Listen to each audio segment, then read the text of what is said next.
Hello, in this video I want to show you how to change passcode on Rabbit AI.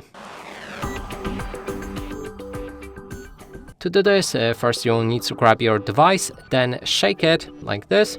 It should open the settings, then we can scroll down to security and enter it. Here's a change passcode, we can also enter it and then enter our current one. Confirm it, and then enter your new passcode.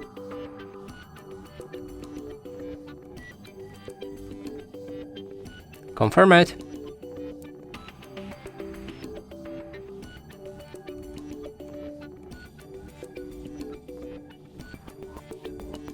And now our passcode have been changed. And that's it for this video. Hope you like it. Please consider subscribing to our channel, leave a like and a comment below.